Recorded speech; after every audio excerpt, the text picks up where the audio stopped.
I know that my days are counted. I'm 91 now. At my age, all the work I have done, considering, I am worried what happened to all this what I have accomplished. You know, what's the future of it? Where will these pieces end up?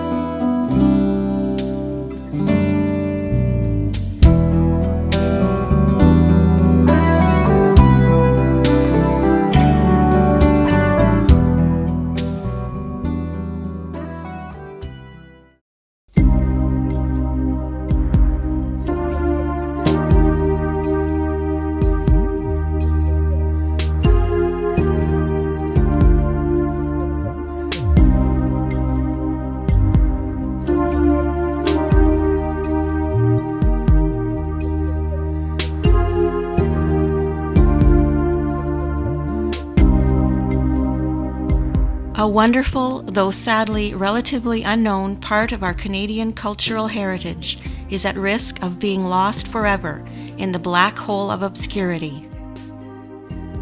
It is the groundbreaking body of work of a seminal Canadian artist named Juan Geuer. Here is a man who is singular in the way he's approached a certain branch of postmodernism. No one else is doing the kind of work he does. It's unique, and it's a marriage of science and aesthetics that's quite unusual, and that appeals not only to ordinary people but to curators around the world. He has a very social approach to art, and therefore he's a very present person on the art scene in the Ottawa region and on the international scene as well, because he has exhibited internationally and in very prestigious places such as MIT and other museums and galleries throughout the world. To understand and appreciate how Juan's unique style of art came about, it helps to know more about the man himself.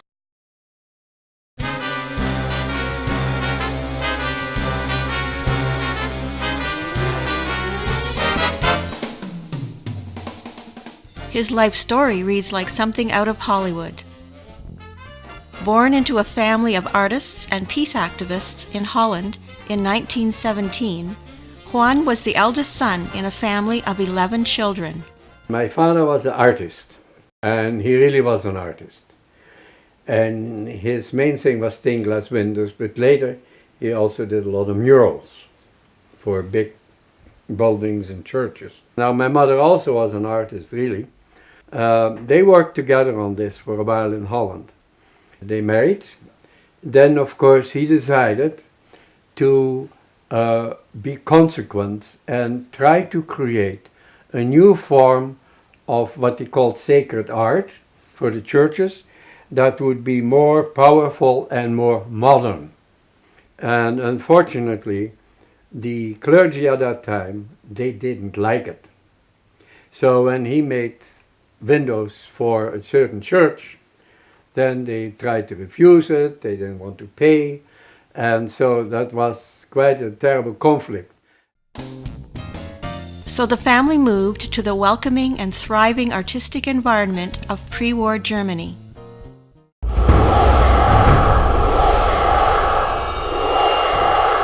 As the Nazi menace reared up out of the darkness, the family became active in the resistance movement. On one occasion, they disrupted a Nazi book burning incident. We had suffered under the Nazi way of doing things, you know, and it was pretty bad actually, and so we had to leave Germany. They moved back to Holland, and while there, Juan met Else Vermeer, who was to become the love of his life. And then I was watching the neighborhood, and there was a girl in a dark blue uniform, and she was with all these girls there, and I fell head over heel in love with that girl in that uniform.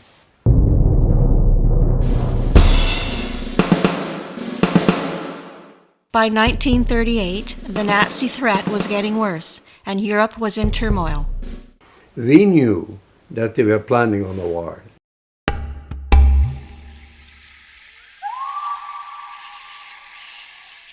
They were once again forced to leave. Juan's parents decided to move to the mountains of the Yungas in Bolivia to get as far away as possible from the Nazis and the war in Europe. I wrote her a letter when in the beginning things were well, and Bolivia was fairly stable at that time. And I got a letter from him the night before the war started, and nobody knew tomorrow it will be war, you know. And there he asked me to marry him. So that's what I did. So I went right straight up and wrote a letter. Yeah, it was okay. I should see how I can do it and this and that. And I came down with it, and Mom said, we better mail it. So the letter came back after a few weeks with a strip of paper on it. And it said, how do you call it? Contact with the exterior temporarily disconnected. So 5 years later, I still had that envelope in my house and not in Bolivia. Juan's life in Bolivia would make an exciting full-length feature movie all by itself. He had times of life-threatening high drama, not the least of which was many trips along the world's most dangerous road that runs from La Paz to the village of Croico near their home. During one of the myriad of revolutions, he was taken hostage by a group of rebels. He managed to escape, aided in part by the fact that he was known and well-liked by a member of the rebel group. In Bolivia, Juan had many jobs. He was hired to assist a surveyor who had an intimate relationship with the bottle. In typical Juan style, he taught himself how to do surveying because the job had to get done. Juan was the family chemist. This led to an amusing incident. He needed to collect urine from the whole family to use as a key ingredient for making red stained glass. But we had no ammonia either. And so we had a pail in the woods, and everybody had to pee in the pail. And then we let that rot, and the stench was absolutely horrifying. And everybody gets blazing mad at me.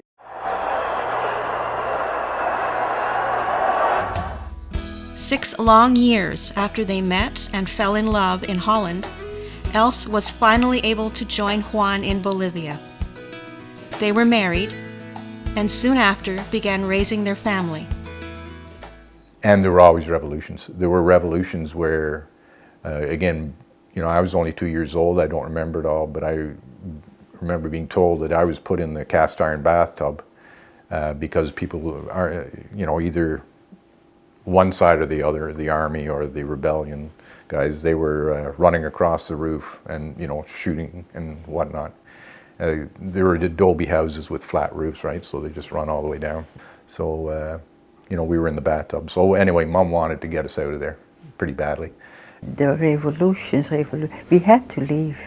When we got children, it was absolutely impossible to raise a family safely. And Juan needed to do something to raise money quickly to pay their way out. In a foreshadowing of the inventiveness and the scientific and engineering elements of his later art, he designed this machine for carding the ultra-fine wool of the alpaca. He built it with used parts he was able to scavenge from junkyards. It worked so well that he could have sold several of them, but they wanted to get out when they could. They left Bolivia and moved to the safe environs of Canada in 1953. Juan's artistic talent earned him a job as a draftsman with what is now the Earth Physics branch of the Department of Energy, Mines and Resources at the Dominion Observatory in Ottawa. The thing about John that struck me right away was that he was no ordinary draftsman. He was interested in what you were doing, what my thesis was about, what the work in terrestrial magnetism, the kinds of things that we were doing.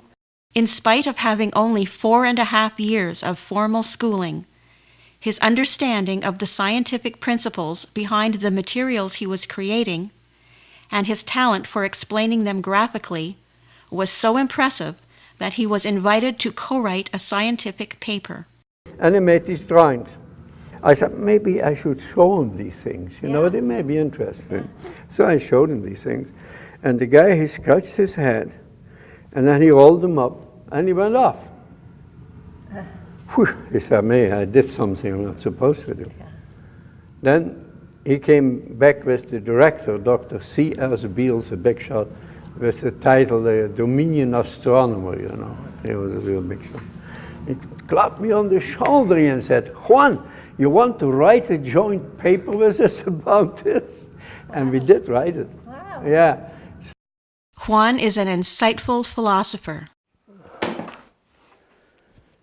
Yeah, that's right, you know, we do think and we do perceive with our whole body. And thinking and perceiving are very closely related, you know. You cannot start and cutting these things into pieces because we thinkingly perceive and we think perceivingly. I mean, it just belongs together. He is a superb poet. How to portray you, trace lines of lyrics through your moving awareness. My seeing outside it, inside out, as unfleeing relations with all else. Between the upbrush and the downlands of my love, you linger. You lust love, you lip live, you skin sky, you outspaced and curled interface with mazed apple-ripe joy. In these outtakes from another of his poems entitled Enchantress, his ode to art, we get a glimpse of Juan's wonderful personality and his playful, infectious sense of humor. Lentando see until iris cups iridescence. Art. I love that. Just one more time, if you wouldn't mind. No. Okay. Yeah. Enchantress. Art. Bickering textures, flick, split, flip, brush, breaking, break, broke. Into your abode, your lingering fingers opened my broken eyeballs and strode to recognition. Art. Navel caressing rays in resonance with ancient caves. Art. Terse, gesticulate look, the fertilizing verifier scoops inscapes. Cunningly, lentando see, until iris cups iridescence. Art.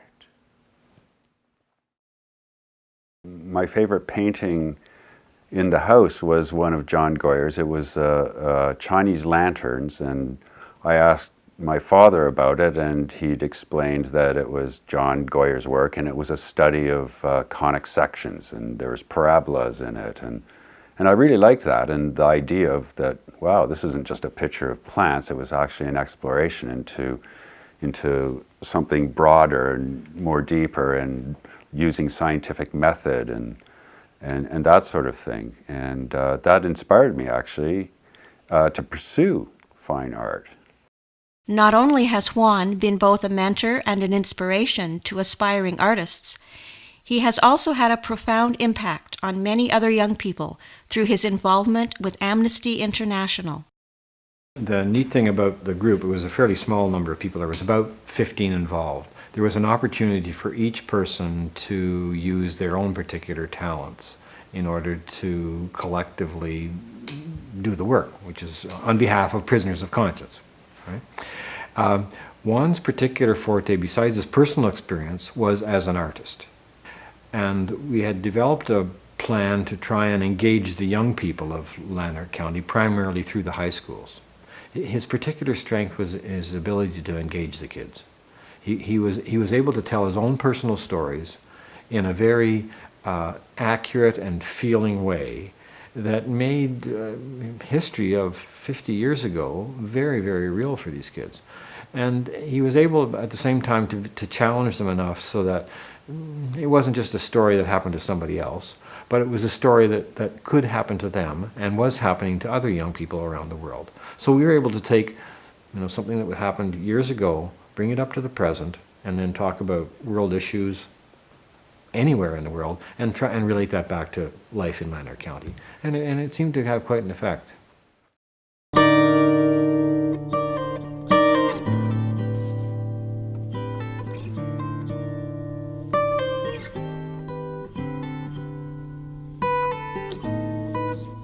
All of these facets of this complex and fascinating man have insinuated themselves in his thought-provoking, insightful, and absolutely unique art, which has evolved and continues to evolve through several stages and styles.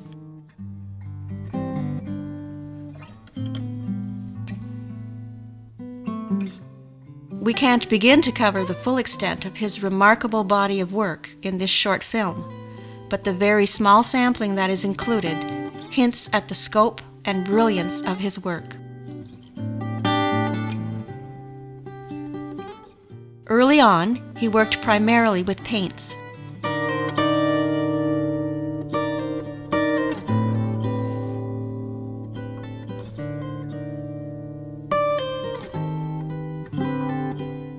He also created several works in stained glass. He created this incredible mural on the ceiling of the ground floor of the Dominion Observatory, circling the pillar that supported the telescope that was once located there.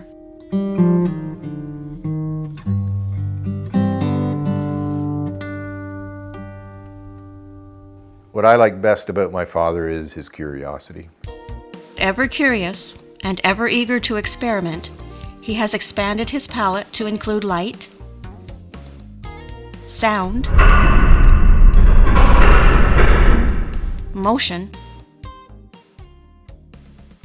and the very heartbeat and sounds of the earth itself.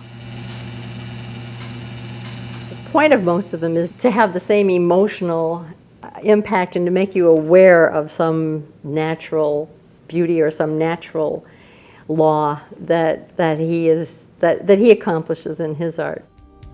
Don't tell Juan Geuer that beauty is in the eye of the beholder. He'll quickly enlighten you that beauty is everywhere and in everything, even a simple plastic cup. Polarized light, passing through the stressed acrylic as it holds its shape, releases its hidden beauty.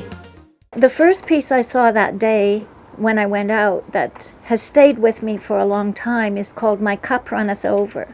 And it was very simply constructed. There was a plastic cup, and when the light hit it, the colors just flowed out from the cup, every single color in its own, with its own distinctive quality. And I thought it was sort of an ode to joy. This magnificent piece, entitled Dutch Grey, which uses the same principle as My Cup Runneth Over, is one of a very few pieces of Juan's work that are in the permanent collection of an art museum. It is owned by the Museum Boijmans van Beuningen in Rotterdam in the Netherlands. Another work entitled WIS, which is an acronym for Water in Suspense, is yet another example of how Juan has brought out the beauty in something that for most people goes unnoticed and unappreciated. Shining a laser through a single droplet of water as it hangs suspended and projecting the refractions and reflections onto a wall unleashes this stunning display. A sister work called H2O is in the collection of the National Art Gallery of Canada, but sadly is no longer on display. Imagine being able to see yourself with another person's eyes. What would it look like? What would it feel like? It is so profound in what it's saying, because when you look through this mask, if I hold it up and look through it, and I'm looking at another person, I see the other person's eyes in my face, and that person sees my eyes in their own face. Now I have your eyes in my face. Yeah. Yeah, very I look clearly. wiser now. You look wiser. Oh, I don't know. Just a little more childish.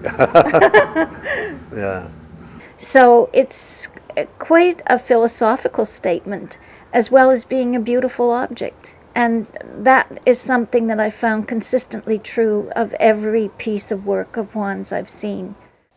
Seemed to be always looking for ways to illustrate in some way that was meaningful to the public at large the kind of science that we were doing. And he had a great deal of engineering, and particularly mechanical engineering capability.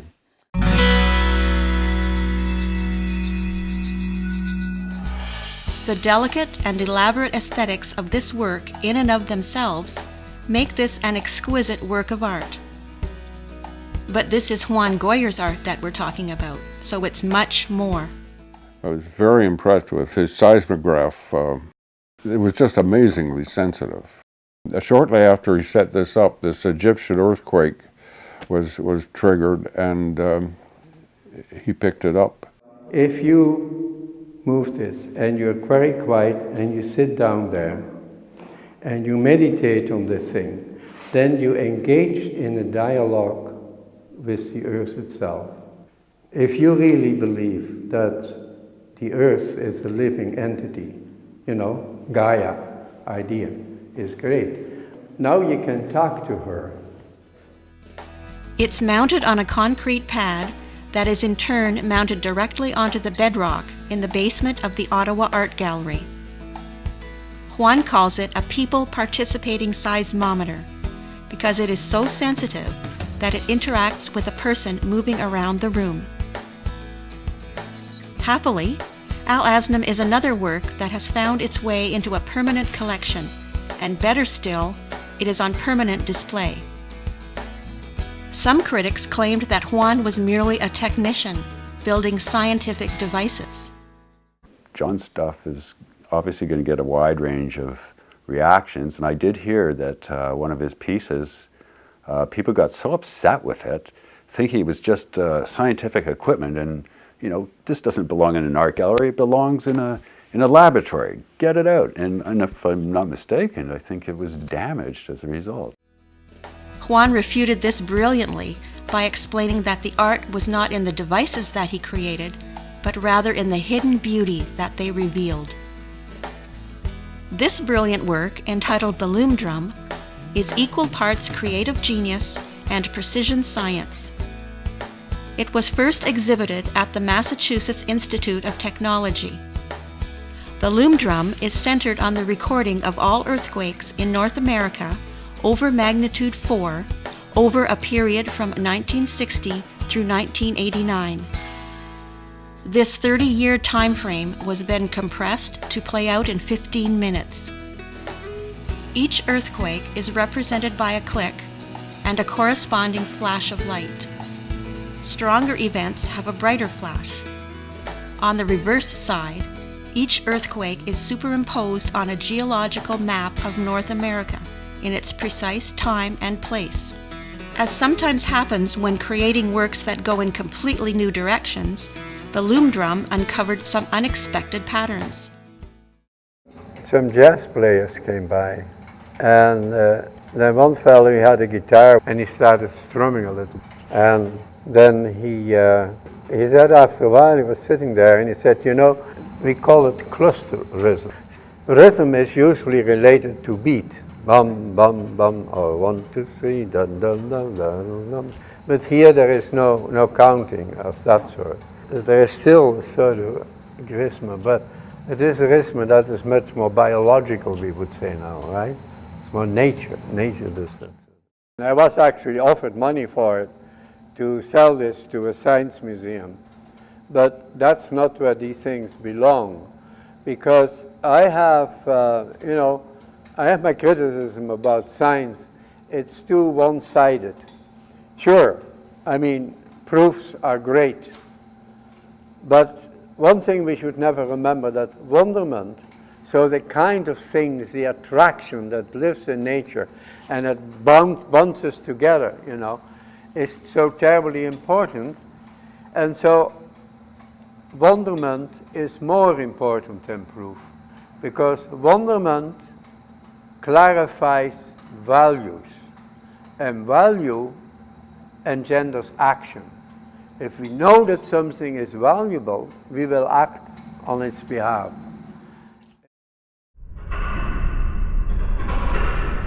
This work is entitled Rock Heist, and it's one of Juan's favorites.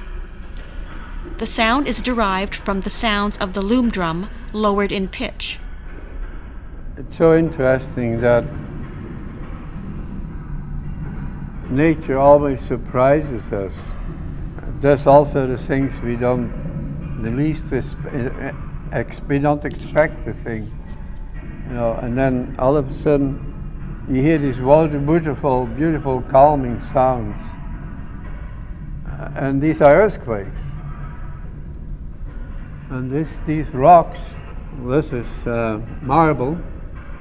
I was one early morning and it was very bright and beautiful, and I had the sun precisely behind me, and I took this photograph. It's all marble, supposedly by geologists 1,200 million years old. The interesting thing is, there is a story here, an amazing story from depth and heat and pressure and unimaginable powers that are at work for the purpose of making Earth. Because this whole mountain building process in the end ended up that we had Earth on which plants can thrive, and then animals that could eat the plants. And so all this life idea came about in these processes, in these ancient geological processes. It's striking how similar it sounds to the womb itself.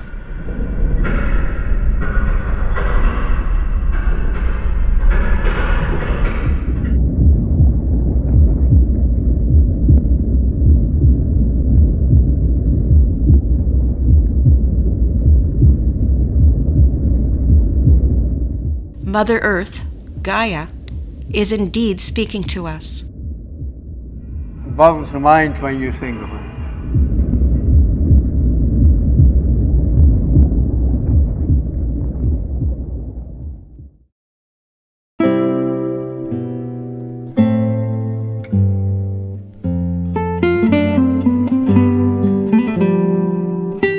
In the entire realms of both art and science, only this Canadian self-taught scientist and artistic genius has recognized and been able to capture this wonderful body language of the earth in works such as the Loom Drum and Rock Heist.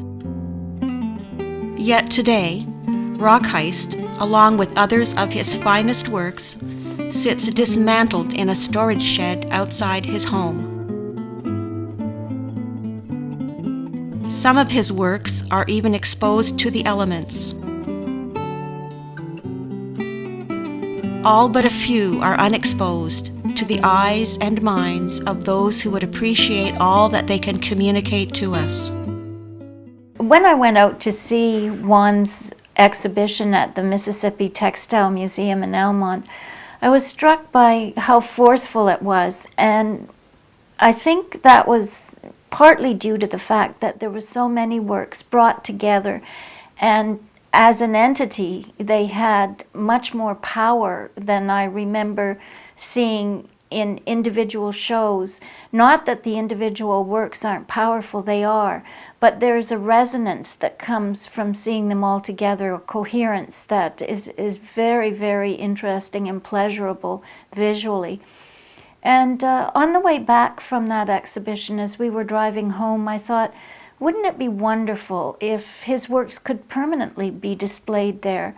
For one thing, there's the connection that he had as a designer of machinery, and that's an old textile museum. It seemed to have a historical and personal relevance that was very, very fine. And it just seemed a suitable space to show these works. Then later, as we went to his home, I thought it would be great if the home, after Else and Juan have left us, was an adjunct to the Mississippi Textile Museum in terms of his work. Because with the beautiful garden that Else has created, which is a work of art in its own right, it is beautiful not only in the plantings that Else has done, but in the use of stones, the way the stones have been cut and placed, and the rooms in which he thought so deeply about so many things and produced his work. It would be a very nice adjunct exhibition space to show perhaps videos of certain works, to show some of the two-dimensional works he did and the smaller sculptures. I really do feel that it would be prescient of a government or a private individual to endow such a project. Juan addresses a branch of postmodernism that no one else has, and curators around the world recognize this. I really do believe that if Almont were a destination for seeing his work, you would get tourists from everywhere coming. It would be an international attraction.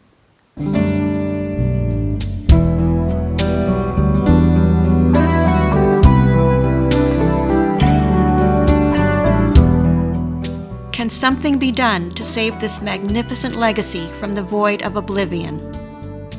Will someone step forward to help? We can only hope.